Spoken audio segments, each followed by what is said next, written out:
This afternoon, my heart is heavy. My heart goes out to the family and the friends of the man who was killed last night on the streets of our city. I mourn with you. I'm going to support the police chief and the district attorney in apprehending and holding accountable those who are responsible for the homicide last night.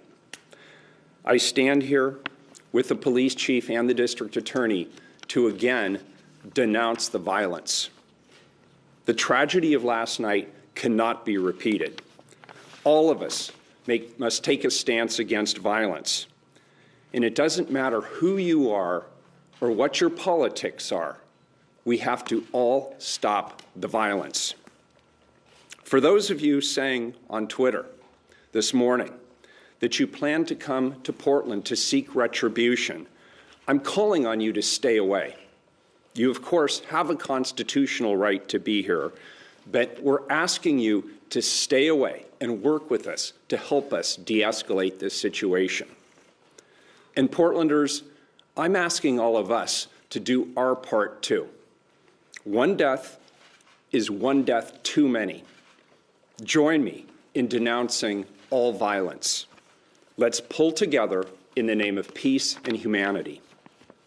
We don't always have to agree, but we've long done so without violence. That's part of what makes this nation strong. Let's end this long, hard summer and come together and work to support and lift each other, not tear each other apart. I'm going to continue to work with the community on the historic changes that we've already made and have committed to making as we reimagine what public safety and racial justice can look like in our community, and we'll continue to do that work in the weeks and the months ahead.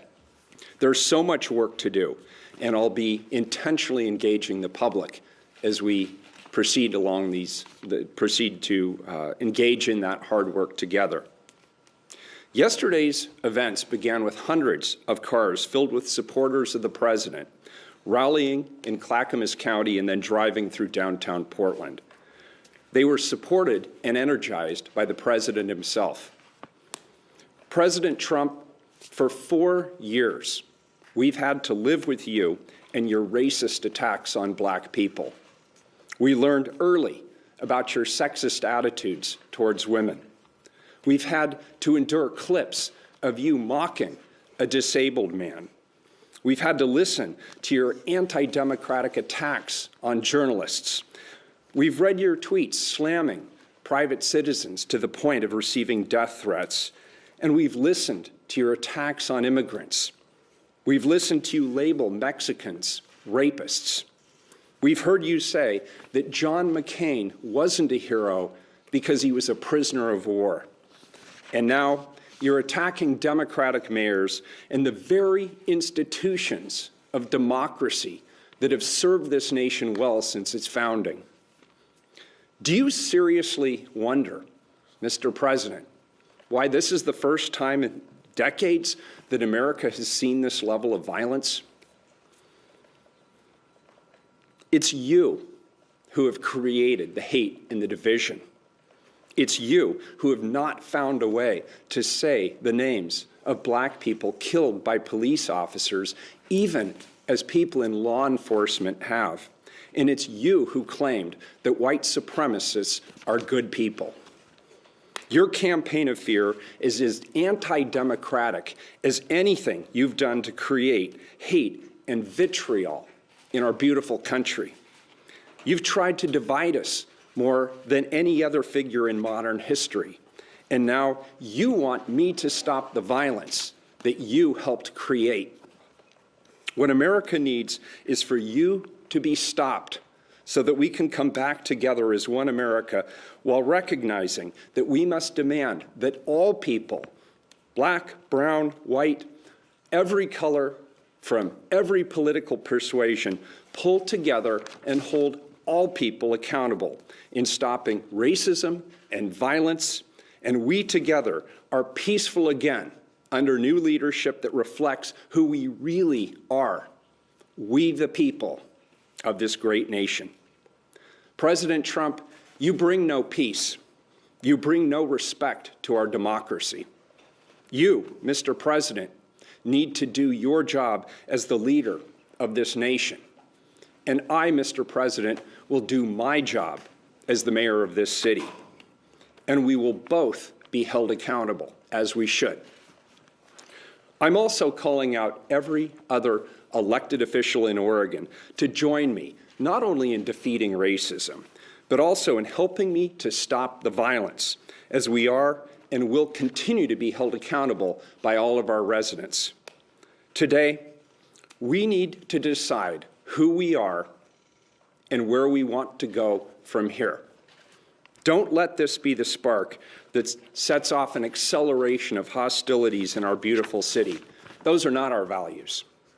What happened last night does not move us forward. It sets us back. I know the values of this community. I was born and raised here. I found my living here. I raised my family here. This is where I want to be, and I know the values of this community. We want to protest powerfully and peacefully. We believe that Black lives matter, and we believe that it's the responsibility of our leaders to ensure that the systems that we have in place to protect and serve do so equitably. Let's engage with each other in thoughtful dialogue about reform and use the power of our shared values to move forward together. We must recommit our energy and our resources to advancing the work of reform and the transformation of our systems. This morning, the President had some very harsh words for you, obviously. He didn't condemn the violence, but he said that, in his words, it was unexpected. Because of the weeks of some violence we've seen in the city. What's your response to that? My response is, as the President of the United States and somebody who has been perpetrating divisive and hateful language for 4 years, for him to now stand here and say that it's unexpected and act as though he's shocked is appalling to me. We all saw this coming. And as I said, I've stood at this podium I don't know how many times and have said that we must denounce the violence, that we must work together, that we must accurately address what's going on around systematic injustices in our community here in Portland and hold ourselves accountable for what's happening here in Portland.